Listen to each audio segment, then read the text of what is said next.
Alguns dias atrás, Deus me deu uma visão de pregar uma série também aos domingos. Não é comum, a gente, a princípio, farei isso até a Páscoa, né? Nós estamos hoje no 5º entendimento após a ressurreição de Jesus. Essas mensagens estão no YouTube, nós podemos ter acesso a cada uma delas. E hoje, o tema de hoje vai ser a Síndrome de Tomé. Fala comigo. Chegou a hora dele, não tem jeito. A gente está analisando cuidadosamente aqui, mas não, como disse, de conhecer só, mas de buscar nesses textos, nessa história, um campo da fé, um entendimento que possa nos agregar mais fé. Nós chegamos longe, mas podemos ir muito mais além. Quem crê nisso, diga amém. Chegamos longe, você já aprendeu, você cresceu na palavra, mas quando a gente é exposto a um texto como esse, a gente consegue agregar mais valores que levam você a uma conquista maior. O que eu tenho orado é que esse ambiente da ressurreição de Jesus, ele se repete em alguns detalhes. Mas pode acreditar, cada texto, cada conhecimento, ele vai ampliá-lo. Hoje mesmo você vai perceber que o mesmo lugar que estiveram na reunião da semana passada, 8 dias depois, Jesus está no mesmo lugar para poder dar a Tomé uma experiência. Então hoje, a Síndrome de Tomé, João capítulo 20, versículo 24. Abra a tua Bíblia aí. Nós vamos ler essa narrativa de quando Jesus dá uma oportunidade extraordinária a Tomé. João 20, 24 diz assim: Ora, Tomé, um dos 12, chamado Dídimo. Qual que era o nome dele? Quer dizer, ele tinha o nome de Tomé, mas também era conhecido como Dídimo. Não estava com eles quando veio Jesus. Disseram-lhe então os outros discípulos: vimos o Senhor. Mas ele respondeu: se eu não vir nas suas mãos o sinal dos cravos, e ali não puser o dedo, e não puser a mão no meu lado, de modo algum acreditarei. Passado quantos dias, igreja? Sabe aquele de hoje a 8 dias de hoje? Na verdade era domingo, tá? Domingo aconteceu o fato, no outro domingo, 8 dias depois, estavam outra vez ali reunidos os seus discípulos e Tomé. Com eles, estando as portas trancadas. Lembra que acontece o mesmo fator da outra leitura. A porta está trancada de novo. Veio Jesus e pôs-se no meio e disse-lhes a mesma coisa: paz seja convosco. E logo disse a Tomé: põe aqui o dedo e vê as minhas mãos. Chega também a mão e põe-na no meu lado. Não sejas incrédulo, mas... Olha Jesus falando para você, irmão, não seja incrédulo, mas seja crente, irmão. Respondeu-lhe Tomé: Senhor meu, Deus meu. Disse-lhe Jesus: porque me viste, crestes. Bem-aventurados os que não viram e creram. Fala, eu. A nossa geração é essa, que não viu o corpo, Jesus, mas mesmo assim nós cremos. Que essa palavra, querido, possa encontrar o teu coração hoje que está em dúvida, talvez com perguntas para Deus, talvez com a tua fé enfraquecida, ou com algum acontecimento próximo que deu a você um medo quanto ao teu futuro. Mas que essa mensagem encontre também os homens e mulheres de fé, para que aumente a sua capacidade de crer. Se lançar ou retroceder. Fala comigo. Se lançar ou retroceder. Chega um momento da vida que você não tem muito como escolher. Você vai vivendo a tua fé, a tua caminhada com Deus. Você consegue até ter um ritmo um pouco desacelerado. Mas chega um momento de uma experiência tão específica com Deus, que você vai duvidar e dizer, não vou continuar não. Ou você vai mergulhar e vai dizer, Senhor, eu quero me entregar inteiro na tua obra. No decorrer da rota da ressurreição, uma hora ou outra a gente encontraria Tomé, não tem jeito. Deparar com Tomé é a gente perceber uma história que muita gente, quando se lembra, logo fala, aquele que negou, aquele que duvidou a respeito de Jesus e quis colocar o dedo na ferida. Tomé é bem famoso por isso. Na verdade, Tomé não estava no culto da semana passada. Eu não sei se você faltou, mas não precisa levantar a mão não, tá? Mas tem Tomé aqui, fica tranquilo, né? Apóstolo, mas só porque eu faltei o culto? Não. A síndrome de Tomé está um pouquinho dentro de cada um aqui, fica em paz. Mas ele faltou o culto domingo passado. Ao faltar o culto, tinha 10 pessoas no culto. Quantas pessoas? O culto foi dentro de uma casa, na verdade uma célula, né? Que a Bíblia lembra a gente que Jesus aproximou, parou no meio deles, diz por 2 vezes: Pai seja convosco, soprou o Espírito, só lembrando.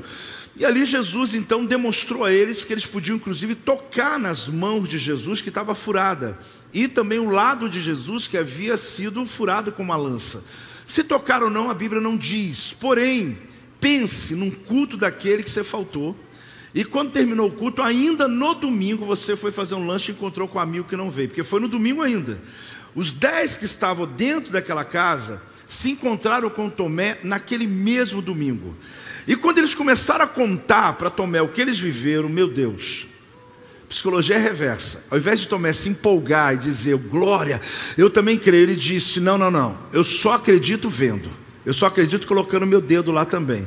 Você sabe que um pouco aqui era que ele queria muito estar envolvido também naquele ambiente. Então, aqui está acontecendo que Tomé, ele se sente excluído de um momento tão importante que havia acontecido. Agora, se eu te disser que todos nós temos um pouco de Tomé na nossa história, olhar a história de Tomé, normalmente desaprovamos. Quando se fala de Tomé, vê de maneira negativa. Alguém hoje no primeiro culto me agradeceu muito, porque o nome dele tem como sobrenome Tomé. Ele disse: apóstolo, depois de tantos anos ouvi alguém falar bem de Tomé, né? Então eu vou falar um pouco bem de Tomé hoje, claro, apontando algumas coisas que você não deve seguir a rota ou a síndrome de Tomé. Você pode até ter dúvida. Posso? Pode, porque a dúvida é natural, a dúvida é reação, a dúvida você pode até não expressar, mas você teve, de uma notícia boa demais ou uma notícia péssima demais. Boa demais para ser verdade, que você diz: não, eu não sei. Você está me dando carro, é isso? Não, estou te dando chave. Não, mas deve ter lá um livro enorme de carnê para pagar lá no porta-luva, né? Não. Não é, você leva um susto, né? Alguém chega na sua casa com o café da manhã, te entrega uma chave, documento pago e diz: o carro é teu. Ah, irmão, amém mesmo. Mas não tem aquela dúvida assim, tipo: o que é? Peraí, mas o que você está querendo, não é? Então a dúvida é reação, não tem jeito. Da mesma maneira, péssimo que eu vou te contar, mas é só uma ilustração, tá, querido? Você está em casa, o telefone toca e alguém diz: olha, tem uma notícia aqui que o teu tal, fulano de tal, que você ama muito, acabou de morrer. O que vai acontecer? Você está ouvindo a notícia, você está em pânico, mas na mente tem uma dúvida. Por quê? Mas eu acabei de falar com ele tem 10 minutos, aquilo te dá um susto. Por quê? Porque não é uma questão pensada, é uma reação de uma coisa ou muito boa, que você está com dificuldade de entender, ou muito trágico, que você ouviu a pessoa dizendo, mas você não vai acreditar enquanto não for lá ver o corpo, etc. Você está ali no pânico daquela reação. Você pode ter. A grande questão, querido, é ter dúvida das promessas que Deus deu. Eu não me refiro só à promessa que um profeta, que é lindo quando acontece, claro, diz: assim diz o Senhor, e liberou uma palavra para a sua empresa, para a sua vida, para a tua história. Eu me refiro também a promessas que estão na Bíblia, textos que falam da tua cura ali, que é garantida, texto que fala de que você comerá o melhor dessa terra, amém? Aqui não é poesia não, é uma mesa próspera mesmo, Deus dando o melhor para você. Dúvida, por quê? Porque a sua realidade está tão distante daquilo que a Bíblia está prometendo, que você foi liberto, não só curado, mas liberto de um vício, mas que você não consegue. Só que Jesus te libertou e você não consegue crer naquilo. Você passar por um momento de dúvida, querido, acredite, isso acontece. Apóstolo, pode ou não pode? A pergunta não é essa. A pergunta é se acontece. Acontece. Não é se você pode ou não pode. Podendo ou não, você vai passar por isso. Agora, qual é a grande verdade que eu vou te ensinar nessa história de hoje? É que você não pode alimentar, não permitir que a sua dúvida se torne incredulidade. Olha, Jesus não repreendeu a dúvida de Tomé. Jesus repreendeu a incredulidade dele. Ele está dizendo: olha, você precisa ser crente, meu irmão. Você precisa acreditar, seja crente. Não seja incrédulo, mas seja crente. Por quê? Porque a dúvida era plausível. Ele precisava de um sinal também para a vida dele e tinha motivos. Agora, o termo que Jesus utiliza lá quando ele diz não seja incrédulo, a palavra grega é não se torne, ou seja, você não é incrédulo, você está se tornando um. Você está alimentando tanto a sua dúvida, você está colocando tanta luz nela, você está tanto dando atenção a ela, você está sentando com pessoas com a mesma dúvida que você está alimentando com o ambiente que causa dúvida, que você passou do plano do duvidoso para o plano da incredulidade. E a incredulidade te afasta de Deus. A dúvida, ela pode até te aproximar. Por quê? Porque você só está dizendo, Deus, eu quero acreditar, mas não estou conseguindo. Eu estou querendo, eu estou buscando isso. A diferença a gente vai perceber na medida que eu for mostrando aqui esse entendimento. A dúvida é uma reação natural. A incredulidade é construída. Fala comigo. A dúvida é uma reação natural. A incredulidade é construída. Por quê? Porque a dúvida, já expliquei, você pode ter um lampejo, um momento, uma reação, que você está ali, pasmo diante de uma situação muito boa, muito ruim ou médio. Porém, a incredulidade não, gente. A incredulidade é uma caminhada de uma pessoa que está enfraquecida pela dúvida e que não buscou ajuda. De uma pessoa que está passando pelo dia mal, que foi tão envolvida no reino de Deus. E talvez essa mensagem de hoje pode ajudar 1, 2, 3 pessoas aqui, 4. Está fazendo sentido? Alguém diz amém? Pode até ajudar aquele que está firme, mas que está dizendo, apóstolo, eu estou de pé, mas estou vindo porque eu não quero cair. Por quê? Porque às vezes, em um momento de dúvida, você subestima o quanto essa dúvida vai levar você a um caminho trágico de afastamento de Deus. O primeiro nível que eu quero te falar hoje da história de Tomé é você viu o que eu não vi. Fala comigo. Fala para o irmão do lado. Você não viu o que eu vi. Acho que eu falei errado, né? Mas eu falei errado só para ver se vocês estão prestando atenção. É só isso. E todo mundo repetiu, né? Então repete direito, vamos lá. Você não viu o que eu vi. Agora fala para o teu irmão. Viu como é que agora pegou?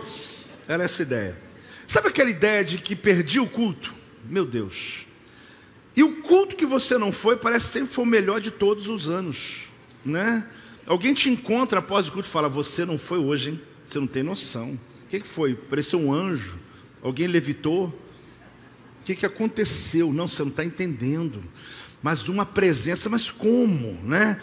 Você fica até mal, você fica pensando, será que eu tenho algum problema? Porque quando eu vou, o culto está tudo bem.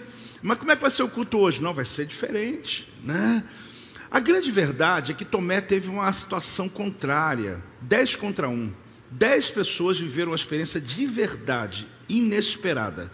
Porque eles estão com porta trancada, Jesus entrou. Você se lembra da narrativa da semana passada? Jesus soprou o Espírito neles. Ele sai daquele culto e encontra com Tomé na mesma noite, irmão. Sabe você sair de um culto de avivamento aqui e ainda antes de dormir, você vai fazer um lanche, alguém encontrou com você que faltou o culto porque foi no cinema.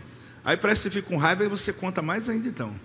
Você quer ainda provar para ele falar, mas não acredito, você não fez isso. Você sabe o que aconteceu hoje, o cara, o quê? Só que o que aconteceu com Tomé? Aquilo que acontece com alguns amigos nossos, travou tudo na hora. Falou, não, eu só vendo.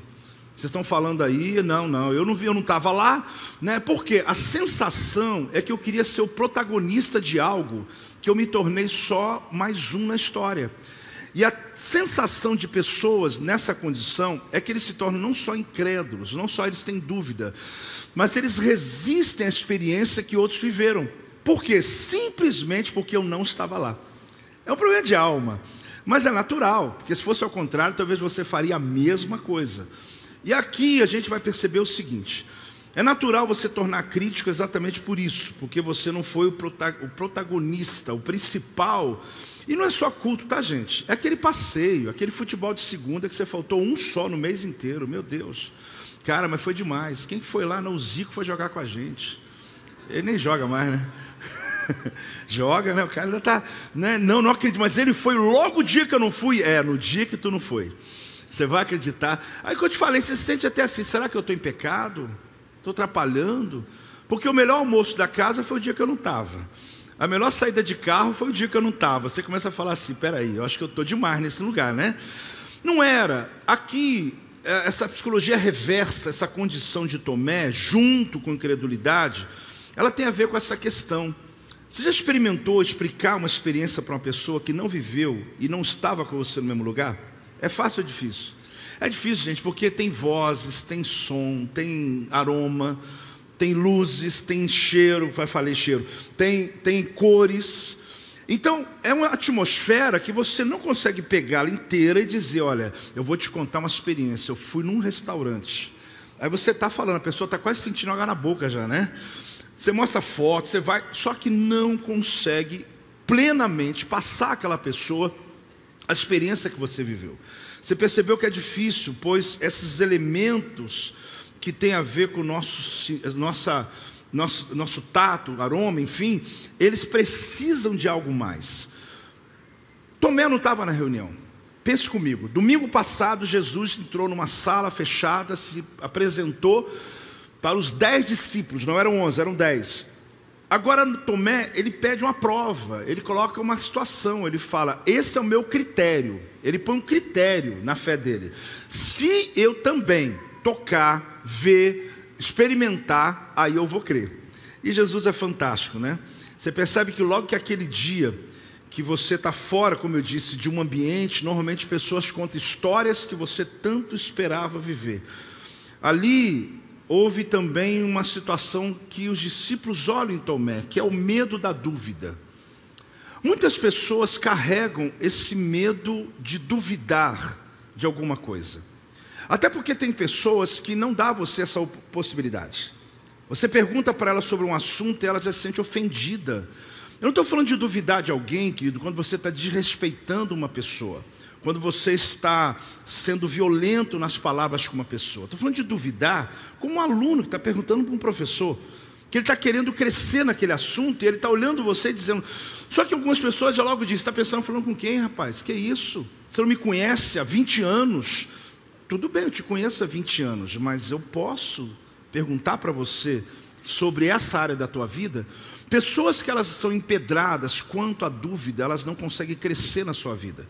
Porque elas se acham completamente, elas não são penetráveis, ou seja, não, eu sou uma pessoa de caráter, eu não tenho dúvida disso, porém, eu estou com dúvida de um determinado assunto. A dúvida é uma coisa importante no relacionamento, até porque quando você começa a expor as suas ideias, muitas pessoas elas vão de alguma maneira questionar você. Uma das coisas mais fantásticas que o ser humano tem, quando ele tem essa inteligência, é poder duvidar ou discordar, sem desrespeitar a pessoa que está à sua frente. Platão chamava isso do mundo das ideias. É como se a gente sentasse, discutisse assuntos, saísse dali abraçados. Por quê? Porque eu estou falando só das minhas ideias, não estou falando sobre você. Estou falando sobre a pessoa, não estou falando sobre nós dois. Eu estou falando sobre alguns pensamentos que estão na minha mente. Mas você parou para pensar como que o mundo está difícil? Não é só o Brasil não, gente. O mundo está difícil.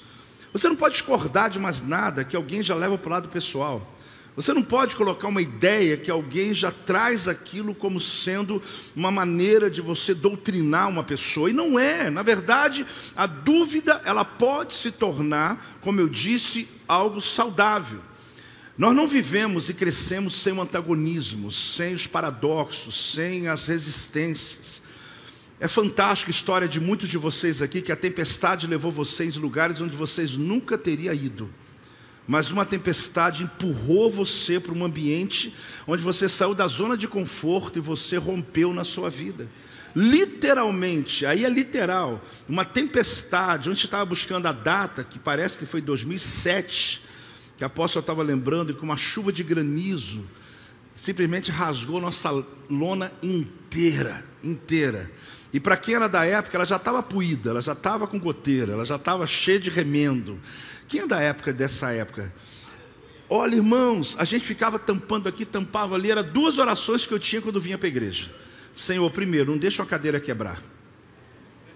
Porque, sabe o que acontece? As nossas cadeiras, elas estavam frágeis. E o indivíduo não caiu porque estava gordo, não, fica tranquilo. É porque elas estavam sensíveis. Aí, quando de repente, pum, um barulho, eu falo, tomara que seja um diácono, tomara que seja um crente antigo. Sabe por quê? Porque não podia ser visitante, porque se a cadeira quebrasse com você visitando a igreja, tu volta aqui? Volta nada. Outra oração, se chover não dá goteira em visitante não, só nos crentes.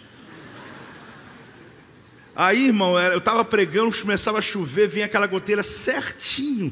Eu falava, abençoado, hein? Tu é abençoado, tem uma bênção chegando na tua direção, porque, né, o irmão saindo, né, saindo da goteira, e quando a cadeira quebrava, eu falava, bem-aventurado, alguém foi sorteado hoje. Mas, irmãos, aquilo me dava uma agonia, uma angústia, porque a gente nem tinha recurso nem para manter o que tinha, muito menos para poder mudar a realidade. Aí Deus, para acabar com a gente, viu uma chuva de granizo, rasgou tudo. Aí acabou, meu irmão. Aí não tem mais goteiro, não tem mais nada, acabou. Nós fomos 1 ano lá para a rampa, para a tendinha. Foi um dos tempos difíceis para nós. 1 ano depois a gente voltou para cá. A tempestade colocou a gente nessa condição hoje. Você está entendendo ou não? Porque eu não teria... Pode dar uma salva de palmas ao Senhor. A tempestade... Eu não sei se eu teria ideia, coragem, naquele período de tomar tais decisão de construção, de inclusive desafiar vocês, no nível que eu desafiei, e a gente chegar onde chegou. Agora, por quê? A gente estaria remendando lona até hoje. Arremenda aqui, dá uma remendada aqui, dá uma soldada na cadeira, dá uma arrumada nas coisas, vamos trabalhar. Mas existem coisas que a gente chama de tragédia, querido. Mas tenha paciência. Você vai olhar no futuro para trás, como eu olho hoje, e você vai dar graças a Deus pelo que aconteceu. Tem gente olhando com cara incrédula, mas eu entendo, fica tranquilo. Apóstolo, não dá, eu estou no meio da tempestade, apóstolo. Mas acredite, eu vou te dizer, e não foi a única que nós passamos, eu e apóstolo e nossa equipe. Passamos algumas. Eu não chamo as tempestades, nem muito menos desejo. Não diga assim, se eu mando uma próxima. Não. Mas quando ela chega, a gente descobriu isso. Eu entrei no tema por quê? Porque tem a ver com fé. Porque a fé, a sua vida é um antagonismo. Você percebeu como que a harmonia, ela acontece nas coisas menos esperadas? Temperos, não é minha área, né? Apóstola cozinhando, né? Eu gosto de ver o movimento do trabalho dela, né? E ela sempre fala a mesma frase, você vai ficar aí olhando? Eu falo, vou ficar aqui olhando, né? Aí de repente está fazendo um molho, joga açúcar. Na minha cabeça não está batendo, né? Não, é antagonismo, é só tese. Tem gente que já está reclamando, né? Então, porque tira a acidez do molho. Ok. Várias outras coisas que ela vai harmonizando lá. Na hora que coloca na boca, você está até com vontade de comer, né? É uma maravilha. Agora, como que pode coisas que são antagônicas criar um tempero que no final vai bem? Porque é verdade, o amargo com o salgado, o doce, né? E você vai misturando aquilo no final, uau! Os meninos tocando aqui, eles fazem dissonâncias. E às vezes eles vão um pouquinho além. Um toca uma nota, outro toca outra ali, outra ali. Isso, quando se junta, você não percebeu. Mas harmoniza tudo, mas elas são harmonizações de coisas antagônicas. A natureza é assim. Aliás, tem casamento que é assim. Não é uma regra. Mas já viu que tem casais que um é completamente diferente do outro? É completamente. Aí você fala assim, mas como é que pode os dois? Acho que cada um está procurando no outro aquilo que ele não tem, né? E aí você vê uma harmonia que quando o casal sabe usar isso bem, isso traz prosperidade, criam filhos abençoados. Dá um amém, gente. Isso é maravilhoso. Então, agora, se eu entendo isso, o que significa eu compreender que quando alguém tem uma dúvida a meu respeito, quando tem uma resistência que ela está vindo contra uma ideia que eu tenho, eu consegui mudar isso do mundo das ideias e não trazer para o pessoal. Esse assunto, ele é muito importante quando a gente fala sobre a história de Tomé. Porque hoje eu quero falar sobre a síndrome de quem? De um homem que é visto com incredulidade, mas que na verdade ele teve uma grande dúvida. Eu preciso de 3 pessoas aqui. Vem aqui, vem Kelton. Vamos mudar um pouquinho agora o Ian. Cadê o... Vamos de novo o Claudão, né? Não, vem cá, do lado aqui. Por que eu te chamo você de Marinho? É por causa da internet? Teu nome não é Marinho? Igor. Ah, mas tem a Marinho na internet, né? O Marinho, o Ian e o Kelton. Então vamos lá. Vocês querem aprender alguma coisa ou não? Amém? Então vamos lá. Fica mais à frente aqui. Vamos entender. A ideia não é, querido, mostrar cultura. Não. Mostrar algum conhecimento avançado. Não. E nem tornar difícil o conhecimento para você. A minha ideia é te libertar de conceitos que podem mudar completamente essa perspectiva de dúvida e fé.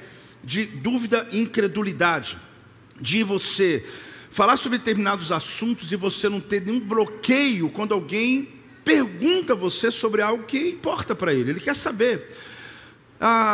Na questão da didática, da dialética, o que se entende? Que você tem uma ideia chamada de tese. Chamada de quê? Essa tese é só isso, é uma ideia. Você defende uma maneira de viver, você tem uma forma que você criou, você é um engenheiro, você é um arquiteto que você desenha, você tem lá métricas que você usa e você tem uma maneira de pensar, inclusive pode ser antiga, o estilo que você trabalha. Essa tese, ela está sendo colocada dentro de uma sala, onde tem pessoas conversando. Só que toda vez que alguém lança uma ideia, nós vamos ter sempre uma antítese, uma antitese, que é uma coisa contrária à tese. Só que normalmente está vivendo num mundo, querido, que quando alguém coloca uma ideia, alguém já fica com raiva dizendo, vou levantar da mesa. Eu não estou junto, não acredito nisso, eu não posso conversar. Por quê? Porque se eu faço dessa maneira, já tem 30 anos, como que vem alguém com uma nova ideia e quer mudar minha cabeça? Não, é só para ter aquela lisura, para acertar, para poder melhorar, para poder apurar um assunto que vai ser bom para quem estiver à frente. Só que quando eu termino essa conversa aqui, de tese, antítese, transforma-se o quê? Numa síntese, Só que essa síntese, querido, com certeza, ela será boa. Porque houve ali um paradoxo, houve ali questionamentos, houve conversa, mundo das ideias. Os dois depois saíram e foram jogar bola, foram bater papo. Por quê? Porque a gente estava só colocando crenças que nós tínhamos sobre determinados assuntos, conhecimento. Só que tem um detalhe, os dois agora passam para cá, a mesma proporção. Só que agora eu tenho uma síntese, não desanime. Essa síntese virou uma tese, uma nova tese. Essa nova tese vai aparecer um filho de Deus, abençoado aqui, que vai criar uma antítese, uma antítese, e vai falar, olha, não é bem assim. Era até assim, até 5 anos atrás. Mas se você lê os últimos artigos, aí ele vem e começa a falar, não, eu li todos, mas eu trabalho desse jeito, faço desse jeito. Só que a gente pensa que isso é para gente intelectual, não é não. É para qualquer assunto, como a irmã que fez lá o arroz, né? E ela queima o alho, deixa 2 minutos lá, não sei das quantas, e alguém fala para ela assim, mas agora você está cozinhando para mais gente, não dá para deixar diferente? Eu faço assim, já tem 25 anos e não vou mudar. Opa, peraí. Então aquela pessoa está dizendo o quê? Ela não quer discutir o assunto, ela está dizendo, eu não quero saber. É aquele visitante que chegou lá em casa o arroz ele é preso, né, grudadinho. Eu gosto. Aí chegou a visitante, pegou a colher e começou a soltar o arroz.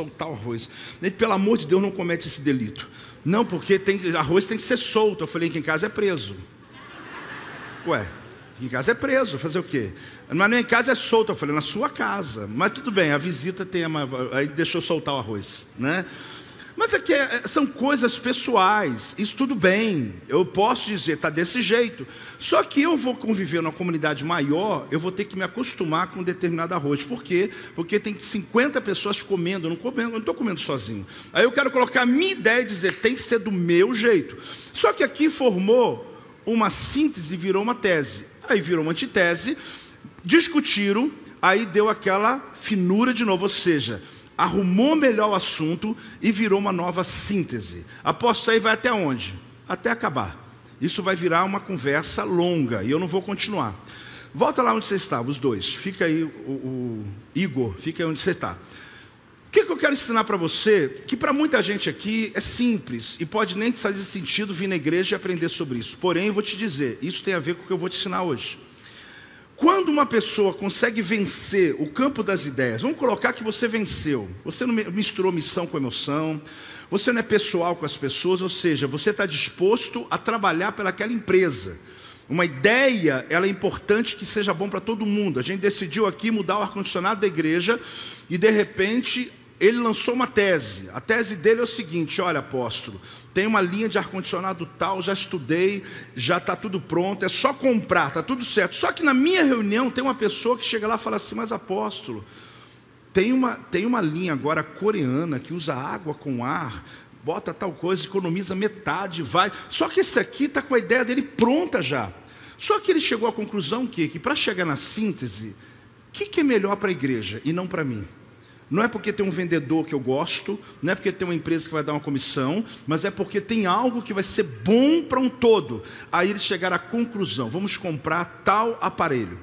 Pronto. Agora, tem um outro problema que precisa ser enfrentado aqui, que é exatamente a dissonância cognitiva. O que é dissonância cognitiva? Se eu venci o problema só de viver no mundo das ideias, está tudo em ordem. Mas a maioria das pessoas não são assim, por isso que o mundo está chato. Por isso que o Brasil está essa chatice. Por quê?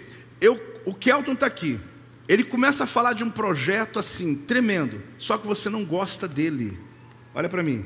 Você não gosta dele. Na hora que ele começou a falar, você está assim já, ó. Já viu aquelas crianças teimosas que está falando para ela? Ó, você vai cair, você vai cair, você vai cair. Ela vai cair, cai. Ou então começa, lá. Está um monte de gente assim aqui. A pessoa, ela está dizendo para ela mesma: eu estou aqui, mas eu não vou te ouvir.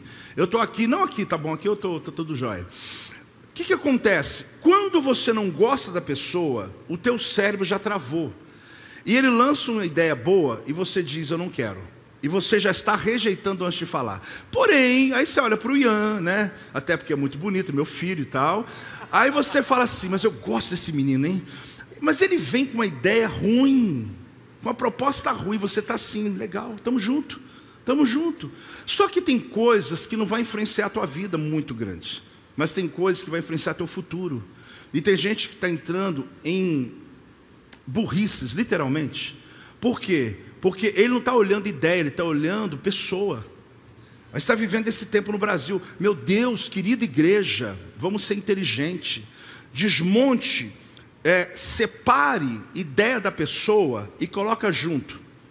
E você vai ver quanta coisa que a gente aceita e que a gente estava achando com pessoa e a gente não estava olhando a ideia.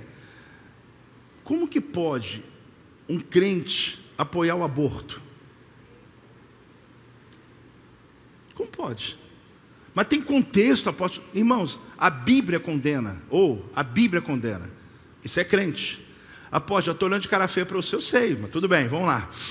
Como que pode? Por quê? Porque nós estamos colocando coisas ligadas a pessoas. Nós não temos como pensar em pessoas. Pense na ideia. E você vai pensar: peraí, eu estou vivo porque não me abortaram. E agora eu estou mandando matar alguém que não chegou ainda. Eu estou dizendo, na França, quando eu vi aquela imagem, jovens celebrando, eu falei: gente, podia ter tudo sido abortado, mas eu não posso pensar nisso, né? Porque como que pode querer apoiar uma coisa tão burra dessa? Ah, mas eu apoio, eu vou ajudar, porque o papagaio verde, não sei das quantas, ele está sendo extinto. Eu vou dar dinheiro, eu vou ajudar, vou botar lei. Então quer dizer que o papagaio, o indivíduo vai aprovar. Agora a criança manda matar. Nós apresentamos filhos hoje aqui, irmãos. Não quero sensibilizar você não. Imagina uma dessas crianças não tivesse nascido. Muitas coisas hoje no mundo está sendo discutido, no mundo das ideias, pensando em pessoas, partidos, etc. Começa a mudar a tua mente, querido, e seja inteligente. Primeiro o que a Bíblia diz, o quê? Primeiro o quê? O que a Bíblia diz, não tem muita confusão não, meu irmão. Tem coisas que é só ler na Bíblia, vai lá e pronto. Agora, o que eu quero colocar para você é que um assunto como esse, que já joguei lá em cima, ele se refere aos assuntos da casa, assuntos do dia a dia, que às vezes eu não gosto da pessoa e não vou ouvir o que ela vai falar, por mais coerente que aquilo seja. E às vezes eu amo tanto uma pessoa que eu estou indo para o abismo com ela, eu estou me endividando com ela, eu estou acabando com a minha vida com ela, e estamos juntos, nós vamos até o final, vai mesmo, até o inferno. Então nós precisamos pensar que a síndrome de Tomé, o problema não é a dúvida é saudável, porque a dúvida tem que ser discutida, tem que ser conversada. Igreja, política, qualquer outro assunto, irmãos, geografia, história, a história do Brasil, não é? Depois de muito tempo a gente descobriu umas coisas que a gente fica triste, né? Porque a gente aprendeu tudo prontinho ali, de repente alguém abriu para nós uma história que não é bem aquela que contaram para nós lá na 4ª série. Agora, por que eu estou entrando nesse tema? E o que ele tem a ver com a minha fé? Ele tem a ver, querido, com uma fé saudável, de um homem que muita gente falou mal dele, chamado Tomé, mas ele tinha uma missão, Pode sentar vocês três, obrigado, dá uma salva de palmas aí, melhora o rosto. Agora, o que eu vou defender, apóstolo? Você está defendendo alguma coisa? Eu não, eu defendo a Bíblia. E vou continuar defendendo. E se me proibir, eu vou continuar defendendo. Porque na verdade, querido, nós cristãos, quando Jesus disse assim, seja crente, Ele está dando um padrão. Esse padrão não é teimosia, não é olhar a Bíblia e dizer, não, aqui eu penso desse jeito. Não, eu descobri nas minhas dúvidas, na minha experiência, e perceber o quanto a minha fé, ela vai crescendo como aconteceu com Tomé. Preste atenção, Ele voltou por você, fala comigo. A Bíblia diz, querido, que Jesus, 8 dias depois, os discípulos estavam reunidos no mesmo lugar, portas trancadas, e quando Jesus chega lá, ele tinha voltado, porque, aliás, quando Tomé está junto com os outros 10, ali se percebe claramente que Jesus volta só por causa de Tomé. E ele aperta o play, né, o replay, né? Ele faz a mesma cena da semana passada. É domingo, após o grande acontecimento, Jesus então, ele aparece no meio deles, de Shalom, mesma coisa, chega para Tomé e dá a ele a oportunidade. Jesus, ele em direção a Tomé, e ele diz para Tomé, toca aqui a minha mão, toca aqui o meu lado. Ele queria completar o time dele, que estava incompleto. 11 dos discípulos, querido, tinha 10 deles, ou seja, 10 contra 1. Estava vivendo experiências diferentes, distintas. E ele queria dar a oportunidade para que Tomé também pudesse se agregar àquele time. Tomé não é o único. A Bíblia fala que Gideão, quem mesmo? Gideão, ele teve uma missão tão grande que ele chegou a pedir para Deus uma prova. Eu vejo pessoas pedindo a Deus prova, colocando critérios para Deus, usando Gideão, usando também Tomé. A grande verdade é que Deus quer lhe dar, querido, uma experiência que tem a ver com a sua missão. Não tem sentido, por exemplo, Gideão mandar molhar a lã, depois mandar a lã ficar seca, para ele ter certeza que Deus havia chamado. Por que ali sim tinha um porquê? Porque Deus tinha para ele uma missão tão grande, que ele precisava viver uma experiência tão visível, para que na hora da sua batalha, da sua dificuldade, 300 contra mais 100 mil soldados, ele se lembrasse, Deus me deu um sinal, então Deus está comigo. Mas e Tomé? Fale comigo, e Tomé? Tomé pediu para Deus o quê? Uma experiência. Ele fala na sala com os discípulos, eram 10. Jesus sabia daquilo, porque Jesus falou exatamente, põe o dedo aqui, põe a mão aqui, ou seja, seja crente, não seja incrédulo, e sim crente. Sabe qual é a história de Tomé? Historiadores contam que, de fato, isso não tem nenhuma dúvida entre eles, que Tomé morreu na Índia.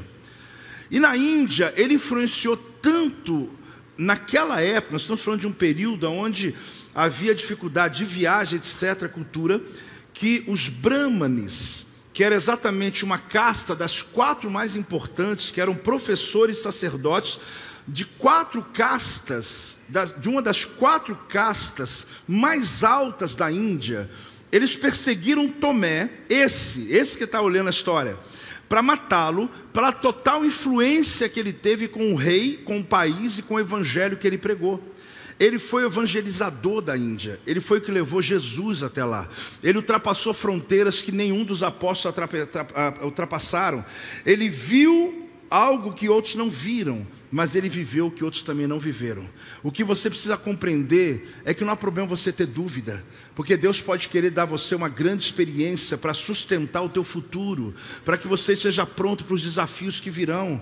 Tomé teve aquela experiência de duvidar de Deus, mas ele logo disse, meu Deus, porque quando ele viu Jesus, quando ele olhou o furo nas mãos, é como se entrasse uma fé tão ousada dentro dele, que sustentou a vida de Tomé nos momentos mais difíceis, morrendo como mártir na Índia, onde ele decide pregar o evangelho em um lugar tão difícil, de tanta luta, de tanta dificuldade. Porém, muita gente quer pedir para Deus uma prova sem ter missão, uma prova sem ter propósito. É como se Deus, Senhor, meu critério é esse: se o Senhor me mostrar aqui que o Senhor está presente, amanhã eu vou sim na igreja. Quer dizer, é muito pouco que você está querendo fazer para pedir um grande projeto de Deus. Quer que Deus apareça para você, que Deus dê sinais a você, que alguém fale a frase tal em tal lugar. Eu não duvido que aconteça. Já teve gente que veio aqui e falou: apóstolo, eu fiz uma prova com Deus e Deus te usou. Eu não sei o que era, o Espírito Santo que usou. Porém, querido, não ponha critérios para Deus. Tomé fez isso. Mas saiba de uma coisa: na vida dele havia um grande plano. Fale comigo, o treinador. Quem era o treinador? Você parou para pensar como Jesus foi o maior treinador da história? Porque ninguém fica para trás. Ninguém fica para trás. Ele tinha um time de 11. Apóstolo, não eram 12, não tinha morrido, 11. Só que o time completo não ganha partida. O time completo não ganha? Não ganha. Ele estava com 10 jogadores e falou: eu preciso do Tomé. 8 dias depois, ele repete tudo, ele tem paciência, ele deixa Tomé tocá-lo, ele fala as mesmas coisas. Por quê? Porque havia um daquele time que não havia visto, não tinha experimentado as mesmas coisas. Líderes de células, líderes de rede, pastores, tenham paciência com as pessoas, porque Jesus não desistiu de ninguém. Ele não deixou ninguém fora do time. Ele queria o time completo. Ele teve a paciência de gerar a mesma experiência. Os 10 tiveram que participar do encontro de novo. Sabe aquela coisa assim? Vai todo mundo no encontro de novo só por causa de um. Só para poder aquele irmão que não foi viver uma experiência. Mas de novo, pastor, vamos lá. Vamos pregar a mesma coisa. Porque tem um no meio da gente que ainda não ouviu, ainda não viveu. Então, às vezes, no discipulado, muitos perdem a paciência. Porque você diz: apóstolo, está difícil. O irmão já 10 vezes a mesma coisa, vai e volta. Tanto problema, tanto pecado. Tenham paciência, porque Jesus foi o maior coach, o maior treinador da história, onde ninguém ficou para trás. E no seu time ninguém vai ficar para trás, na sua equipe ninguém vai ficar para trás, na sua família. Ah, mas eu estou cansado de responder as mesmas coisas, eu estou cansado de poder vivenciar as mesmas coisas. Não tem problema, Deus te chamou para influenciar a vida dessas pessoas. Então Jesus tinha um time, um deles não tinha estado naquela reunião. Porém, Jesus faz questão de dar a ele a experiência. Fale comigo, o mundo de Tomé. Que mundo é esse? Um mundo onde tem algumas métricas, alguma cultura ligada à dúvida e à incredulidade. Uma coisa boa aqui que eu posso tirar dessa história do mundo de Tomé é que me traz um certo alívio, te confesso. Eu ver um Tomé na equipe de Jesus, eu falo: tem chance para mim. Porque, gente, os caras eram bronco. Depois que eles foram formados, você vê eles fazendo cada coisa extraordinária que você fala assim: eu não mereço, eu não tenho como estar nessa equipe. Mas se até Tomé, sabe aquela se até você tá? Não falar isso com você não, calma. Mas se até Tomé estava lá, peraí, eu acho que tem uma vaguinha para mim também. Então parece que Tomé, ele dá uma certa tranquilidade para nós. Não é você viver na zona de conforto como se você dissesse: então posso viver de qualquer jeito, duvidando, incrédulo. Não, eu estou dizendo que um homem como Tomé, que tinha características de querer primeiro ver para depois crer, é um pouco que nós temos dentro de nós, porque nós carregamos isso em algumas situações. Pode até não falar, mas a convicção ela só vem depois que só depois que eu ver. Só que Tomé comete um grande erro. O mundo dele é baseado nisso aqui: essa é a minha condição. Qual que é a frase? Irmão, você pode até colocar condições em alguns lugares. Alguém te convidou para trabalhar e você chegou para o patrão e falou: essa é a minha condição. Ou ele para você. Feito. Agora, não ponha condição para Deus. Não ponha critérios para Deus, porque Ele não tem que tolerar suas condições. Eu sei do silêncio, é natural. O que eu quero dizer para você é que Tomé colocou condições para Deus para crer. É como se ele colocasse Deus na parede. É como se ele colocasse: Deus, isso aqui são os meus critérios. Eu estou na igreja, ok, gosto de estar ali, mas essas são as minhas condições. Você não é obrigado, sempre digo isso, você não é obrigado a fazer nada que não queira. Mas não é mesmo, até porque vir aqui já começa, você vê porque quer. Espero, né? Que não foi ninguém que colocou você lá e falou, você vai hoje lá na igreja. Agora, você precisa compreender que você é crente. Quem é crente aqui? Após a palavra crente ficou, mas Jesus chamou de crente, irmão. Então é crente. Falou, Tomé, não seja incrédulo, porém, ou seja, crente. Ali mostra o seguinte: se eu sou crente, eu creio em algo. E no nosso caso, nós cremos na Bíblia. Aí a gente põe condições para a Bíblia. Ó, isso aqui ok, mas isso aqui não. Isso aqui até concordo, mas isso aqui não. Como eu falava agora há pouco, quando eu citei o aborto, ou quando a gente cita coisas que eu posso inclusive assimilar, mas a Bíblia está contrário, e eu não tenho como descrer ou crer fora do que a Bíblia crê. Eu sou crente. Ah, mas você está dizendo que eu sou obrigado. Não, você não é obrigado, é coerência. Quando eu estou num ambiente onde eu estou dizendo, eu creio que está nessa palavra, só que eu tenho condições, apóstolo. Essa aqui é a minha condição, eu não me envolvo muito. Ok, você põe condições e Deus também te trata com condições. Olha, o dízimo ali, não, isso aqui está fora da minha condição, isso aqui é uma condição que eu ponho, eu não dou. Ok, e você tem toda a liberdade. Ah, eu pregar o evangelho a toda criatura, não tenho por que fazer isso, eu quero garantir minha salvação. Ok, porém tem uma coisa aqui que você precisa compreender. O mundo de Tomé, nada podia convencê-lo senão um testemunho concreto dos sentidos. Tomé está pedindo uma experiência sensorial. Ele quer uma experiência sensorial. Ele está dizendo o quê? Só que a alma é acessada pelo sentido, só que o teu espírito é acessado pela fé. Então, quando eu quero uma experiência sensorial, de ver, de tocar, de sentir, eu estou pedindo a Deus para acessar minhas emoções. E Deus pode te dar emoções, Deus pode acessar suas emoções, só que as emoções não acessam tua fé, não acessam o teu espírito, aliás. É a minha fé, é a minha ousadia de crer no improvável, de crer no que a Bíblia está dizendo sobre a minha cura. Eu estou lá doente, mas a Bíblia está dizendo que eu estou curado em nome de Jesus. A Bíblia está dizendo que eu estou liberto em nome de Jesus. Mas eu tenho um vício ainda. Não, você está vivendo nele, mas a palavra diz que Jesus já levou o teu vício lá na cruz do Calvário. Jesus já quebrou todo espírito de encantamento, Ele já quebrou todo espírito de regência, de domínio sobre a tua alma. Está quebrado no nome do nosso Senhor Jesus Cristo. Agora, viver uma experiência sensorial, querido, pode ser uma coisa interessante, mas essa síndrome de Tomé tem levado muitos crentes a serem fracos, porque eles só andam com Deus quando sente. Irmãos, tem dia que eu não sinto Deus. Apóstolo, agora você falou uma coisa que me deixou em crise. Irmãos, mas eu sei que Ele está aqui. Mas eu não senti arrepio, não senti. Irmão, já ando com Ele há muito tempo, para Ele ter que me dar experiência sensorial, para ter certeza se Ele está ou não está. Para mim isso já está resolvido aqui na minha fé. Só que eu não estou lhe criticando, por favor, nem estou te diminuindo. Eu estou dizendo que hoje Deus vai te levantar para um nível maior de fé nessa reunião. Você não pode viver com experiência sensorial só. Você pode até ter, eu tenho. Tem hora que arrepia mesmo, tem hora que você chora, tem hora que você sente. É normal e é lindo isso. Só que não é isso que sustenta a tua fé.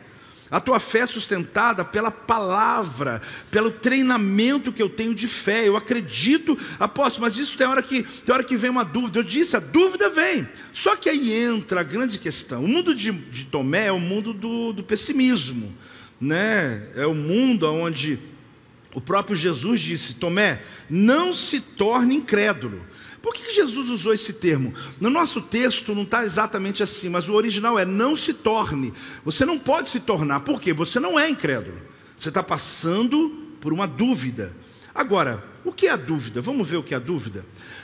Quando eu entendo com clareza a respeito da dúvida, que é uma questão intelectual, o fato que desejamos crer, mas a nossa fé é sobrepujada por problemas e perguntas.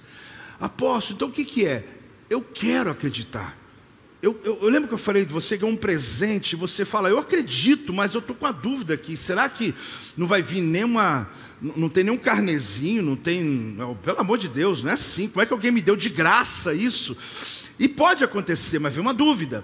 Agora, essa dúvida que vem a você deseja crer, só que a sua fé, ela é dominada por problemas, porque você está com uma palavra de Deus quanto ao seu emprego, Só que você está vivendo a maior crise dentro do seu emprego. E você fala: Deus, eu estou querendo crer, mas eu não estou conseguindo. Isso é dúvida. Agora, o que é a incredulidade? Porque a dúvida eu não acredito, porque tem problemas. Só que a incredulidade, eu me recuso a acreditar. Olha bem, o que é a incredulidade? Eu preciso mais alto. O que é a incredulidade? Eu me recuso a acreditar, a menos que receba as provas que eu estou exigindo. Eu coloquei critérios, apóstolo. Aí a questão é diferente. A incredulidade, ela já está tratando, é um problema moral. Por quê? Simplesmente eu me recuso a crer. Eu nego terminantemente a crer. Como eu disse, alguém está dizendo: se você continuar andando, você vai cair no abismo. E você continua andando e cai no abismo. É uma questão moral. Você não quer saber. Eu já faço assim a vida inteira, eu acredito assim a vida inteira. Não vem por quê? Porque esse assunto eu tenho critérios. Essa é a fé que Tomé viveu ali com Jesus. Ele foi resgatado, fique em paz. Mas é a síndrome de Tomé na vida de muita gente. Mas eu tive dúvida, reação.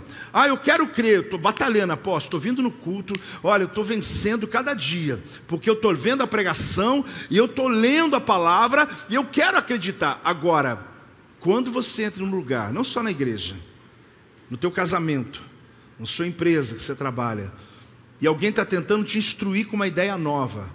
Mas como é que pode, eu com 50 anos de idade, esse menino que acabou de entrar com 25 anos de idade dando palestra aqui? Uau! Talvez ele fale alguma coisa que você já está dizendo, antes dele começar, você está dizendo: eu estou decidido a não acreditar em nada que ele vai falar. Muita gente, querido, e muitos relacionamentos estão sendo destruídos. Muitas amizades, primeiro porque não pode questionar. Porque quando eu questiono, a pessoa se sente mal comigo, dizendo: você não acredita em mim? Eu acredito, irmão, mas eu queria ouvir de você.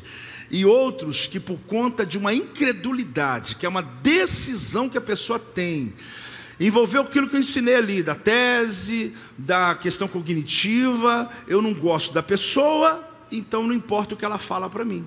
E envolve às vezes a tua formação. Chegamos aonde depois de tudo que a gente aprendeu aqui? Chegamos num consenso. Qual é a sua dúvida hoje? O que você está recusando a crer hoje? Apóstolo, eu estou doente, a Bíblia fala que eu estou curado, mas eu me recuso a acreditar. Apóstolo, eu estou doente, a Bíblia fala que eu estou curado, mas eu estou tendo dificuldade de acreditar. Tem diferença ou não? Por quê? Porque no segundo nível eu estou com a dúvida, eu estou lutando, a minha doença está lá, eu faço exame, a dor está no meu corpo, a Bíblia está dizendo que Jesus já levou, mas eu estou com dificuldade de acreditar. Joia, nós vamos orar juntos. Agora, eu me recuso a acreditar que na cruz do Calvário, 2.000 anos atrás, alguém levou a minha enfermidade do hoje. O que a pessoa está dizendo para mim? Eu não vou acreditar nunca nisso, mas um dia ele pode ter uma experiência com Deus. E se você se sente assim, não se sinta mal. O que eu quero te mostrar é que hoje, o Deus do impossível, Ele quer se revelar sobre as causas impossíveis. Porque hoje a história de Tomé, querido, fala sobre as dúvidas da vida. E a minha pergunta é: qual a sua dúvida do ontem? Que você estava hoje vindo para a igreja, que você estava essa semana falando com Deus lá dentro do seu carro sozinho, que você estava na sua cama deitado, mas acordado ainda pensando: o que vai ser da minha vida?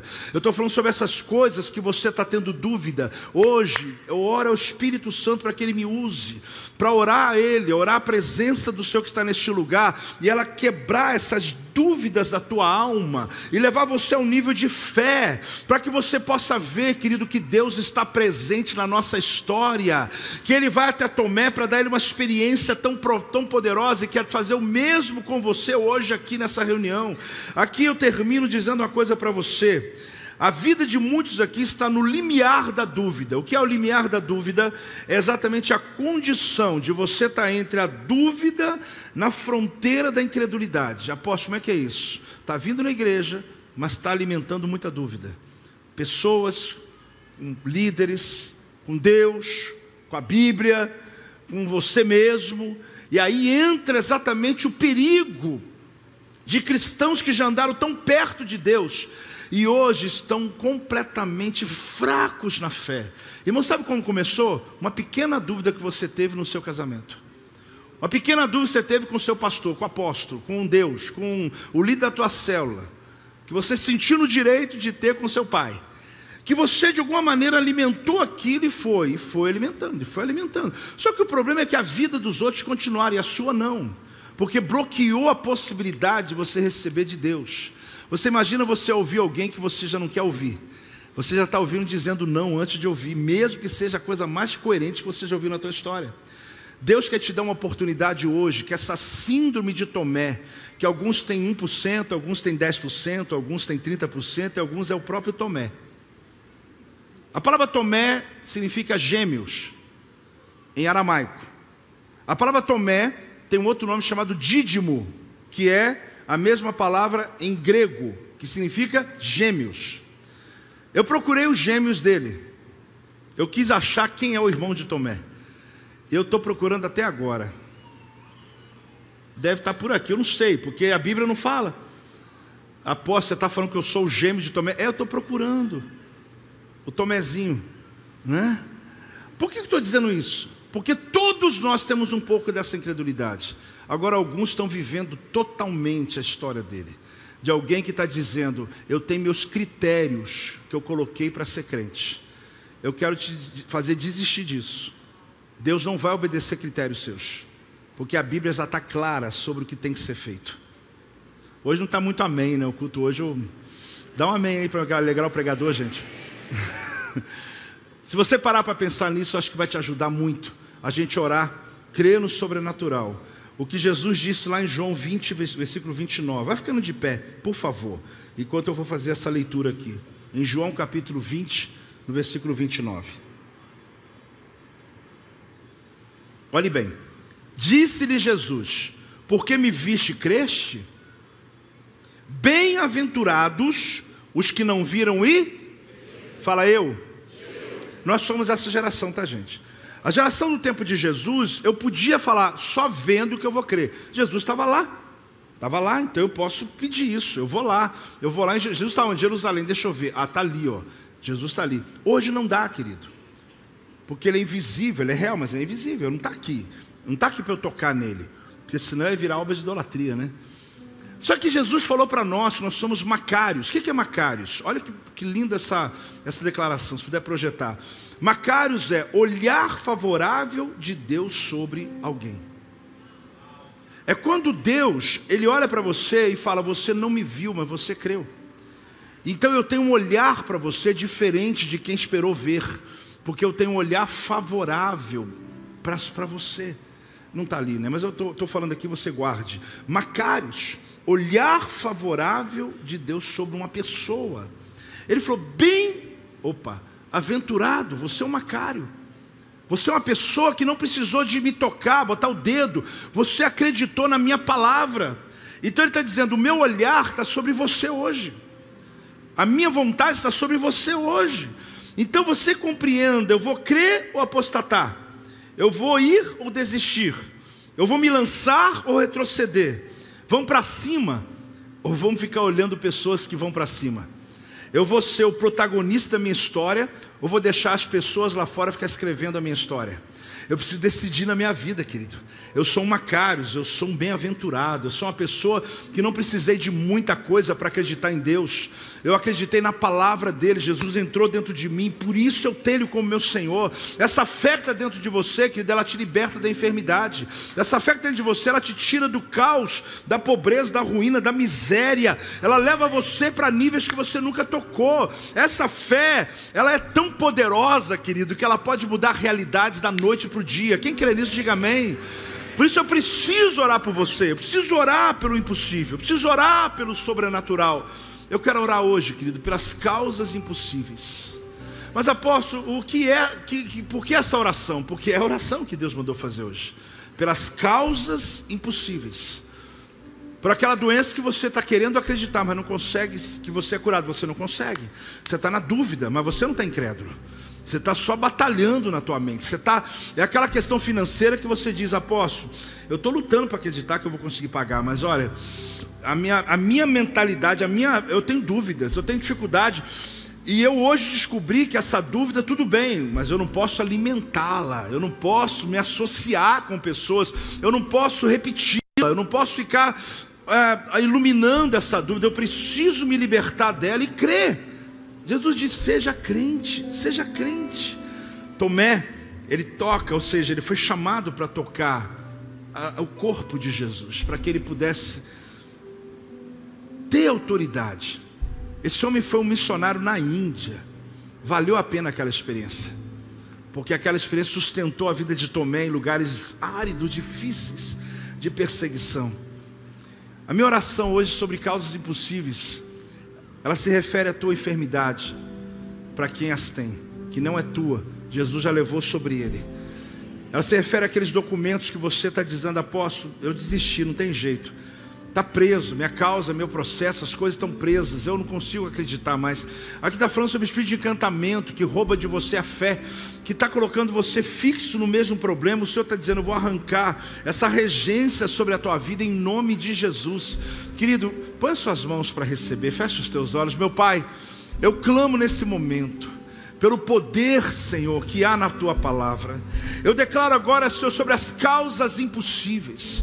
Eu declaro agora, assim como o Senhor agiu sobre Tomé, que o Senhor nos dê hoje sinais claros, ó Deus, da tua graça sobre este lugar. Meu Pai, em nome de Jesus, eu quero abençoar, quebra as cadeias, todo aquele que está debaixo de enfermidade. Eu ordeno a essa enfermidade agora, sai no nome de Jesus. Eu declaro agora, Senhor, um ambiente de fé no meio da tua igreja, construído por essa palavra hoje, ó Deus. Toda dúvida seja tirada em nome de Jesus, Senhor. Eu declaro, ó Deus, aqueles que estão vivendo, ó Deus, lutas financeiras, Senhor, em nome de Jesus, eu ordeno agora Mamon, eu ordeno agora esse príncipe desse século que está quebrado, está agora manietado, está agora paralisado, a pobreza, a ruína, a miséria, eu te ordeno agora. Você não tem vez nos lares dos filhos de Deus. Eu te ordeno agora, sai em nome de Jesus. Eu declaro agora todo nível de paralisia que estão sobre as pessoas, paralisia mental, espírito de loucura que está causando problemas em famílias, espírito de loucura que está paralisando pessoas nos seus empregos. Eu te ordeno agora, espírito de loucura, sai em nome de Jesus. Eu declaro documentos que estão para serem liberados, como que as pessoas estivessem cegas, não conseguem acessar a gaveta, não tira o nosso documento ali. Eu declaro agora em nome de Jesus, ilumina agora.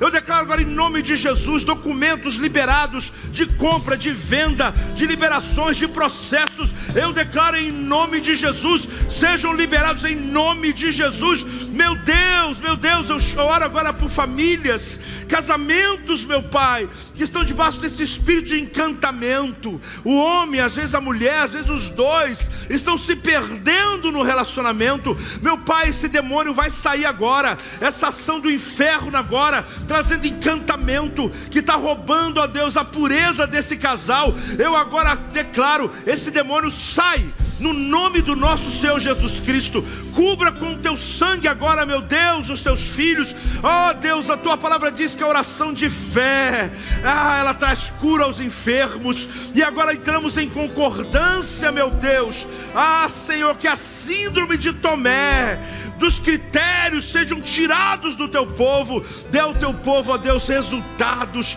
da tua palavra, da tua presença, da tua morte na cruz do Calvário. Assim eu declaro em nome de Jesus. Só quem crê se expresse agora, só quem crê se expresse em nome de Jesus. Tomé, ele recebe aquela palavra, aquela experiência.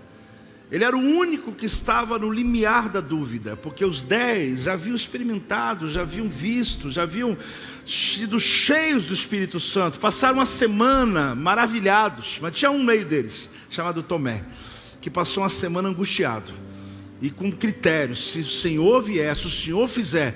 Mas Jesus é tão maravilhoso que você viu na Bíblia, ele apareceu a Tomé também. Eu não sei se você hoje está aqui dizendo a mesma coisa: apóstolo, eu estou vendo tanta gente, mas eu estou como Tomé. Hoje você está no limiar da sua dúvida. É você sair desse limiar e entrar num campo da fé, no campo de uma vida que você nunca viveu. eu quero te convidar a aceitar Jesus como Senhor e Salvador da tua vida. Eu quero convidar você a entregar sua vida a Jesus, sabe? Crer que Ele é o único Senhor e que pode mudar a tua história. E que a Bíblia diz uma coisa: basta confessar. Basta o quê? Confessar o nome de Jesus e tu serás salvo. Põe a mão no coração, toda a igreja, e fala: Senhor Jesus, eu confesso que Tu és o meu Senhor, Tu és o meu Salvador. Entrego a minha vida a Ti, em nome de Jesus. Essa oração, amém. Você que fez essa oração entregando a vida a Jesus, deixa eu saber onde você está. Acene para que eu te veja. Você está visitando aqui, tem aqui, mais alguém? Pode ter mais gente. Aqui, ali também, aqui também. Vocês podem fazer a gentileza? Você levantou a mão, vem aqui na frente. Vem aqui para eu conhecer vocês todos, de todos os lugares aqui. Pode vindo. Eu quero abençoar a tua vida, meu Deus. Hoje começa um novo tempo. Apóstolo, mas eu tenho que ir. Você não tem, mas é bom você vir. Pode vir, querida. Alguém vai cuidar de você. Tinha mais gente para cá. Isso, está vindo sozinho, mas não fica sozinho não. Alguém vai cuidar. Pode ir vindo. Bem perto aqui. Tem gente que hoje está tomando essa decisão. Mas apóstolo, eu estou voltando para Jesus. Amém, irmão, está voltando. Volta, vem. Será que a gente pode dar uma salva de palmas assim mais calorosa? Pode dar um grito de júbilo, igreja. Ei, igreja. Ei, igreja. Glória a Deus, glória a Deus, glória a Deus, glória a Deus. Que coisa linda. Tem mais gente. Está vindo aqui, ó. Tem mais gente. Tem mais gente que hoje você está tomando a decisão mais importante da tua história. Se você celebrar mais alto, eu acho que vai vir mais gente. Sejam bem-vindos. Sejam bem-vindos. Vocês vão se aproximando aqui para o altar, bem mais perto. Isso, mais perto aqui para eu te ver. Até porque tem mais gente ainda aqui. Talvez você acenou, você se posicionou, mas você precisa andar. Lá, olha, tem gente vindo no meio do corredor. É para festejar mesmo. Igreja Salvamento, melhora isso aí. Dá uma salva de palmas mais alto. Dá um glória a Deus mais alto. Dá mais uma vida aqui. Celebre em nome de Jesus. Deus, glória a Deus, glória a Deus, glória a Deus. Irmãos, o dia que você teve a sua experiência foi algo que marcou a vida de vocês. Essas pessoas hoje estão vindo aqui e que, olha, sinceramente, eu acho que nenhum deles eu conheço o nome, mas eu fico tão feliz porque Jesus conhece a história de cada um deles. Para nós, querido, no Projeto Vida, que nossa paixão é por vidas, a gente pode chamar um culto abençoado quando vemos que Deus está resgatando. Não é porque veio à frente, porque você também foi resgatado aí na palavra. Deus foi movendo decisões. Para quem aqui essa palavra de hoje fez sentido para a sua vida? Que bom. A síndrome de Tomé, que ela seja algo que você vai pensar: meu Deus, eu posso melhorar, eu posso me aproximar mais, eu posso ser mais flexível na vida, eu posso crer mais. Eu estou esperando, tem mais alguém? Ei, glorificado seja o nome do Senhor. Glorificado seja o nome do Senhor por essas pessoas que estão aqui na frente. Olhe para mim, vocês que estão aqui. Eu celebro a vida de vocês. Celebro mesmo, porque nenhuma decisão é mais importante na vida de vocês do que essa que vocês estão tomando hoje. Apóstolo, mas às vezes eu tenho umas dúvidas. Quem não tem? A dúvida faz parte da nossa humanidade. Mas o momento que você abriu a porta, em Apocalipse diz que Jesus, ele bate a porta. Se alguém abrir, ele entra. E quando ele entra, ele fala: eu vou mudar, eu vou me assentar com você, eu vou me cear com você. Mas se você não abrir, olha que coisa tremenda, ele não entra. Porque ele só entra onde ele é bem-vindo. Mas o que vai ser depois? Não se preocupe com isso, isso é com ele. Nós vamos te ajudar a entender as coisas do reino. Mas você vai querer, sabia? Você vai querer caminhar, evoluir, falar: Deus, eu preciso mudar a minha vida. Por isso você tem uma igreja que eu chamo de família, que eu chamo do teu lugar, o lugar que Deus separou para você hoje, começar uma nova história. Você sabe que a Bíblia fala que o nosso nome é escrito no livro da vida, para que Ele escreva um nome dizendo: você vai viver a história que você nunca viveu até o dia de hoje. Essa responsabilidade não é minha nem de vocês, Ele garante na palavra, Ele diz: eu garanto. Então hoje Deus começa esse novo tempo. Espero que quando voltarem, volte com a família. Eu quero apresentar a você a família que você acaba de ganhar. Olhe para trás e veja a família, em nome de Jesus. Dá para ser mais alto, igreja do Avivamento? Obrigado por assistir até aqui. Se inscreva em nosso canal para que você possa acompanhar as nossas pregações e venha fazer parte da família Projeto Vida. Você quer entregar sua vida a Jesus? Fale conosco agora e saiba de uma coisa: há uma prosperidade de Deus em sua direção. Se você quer participar de nossos projetos, você pode aqui mesmo fazer parte disso e tenho certeza que Deus vai abençoar você. Até lá!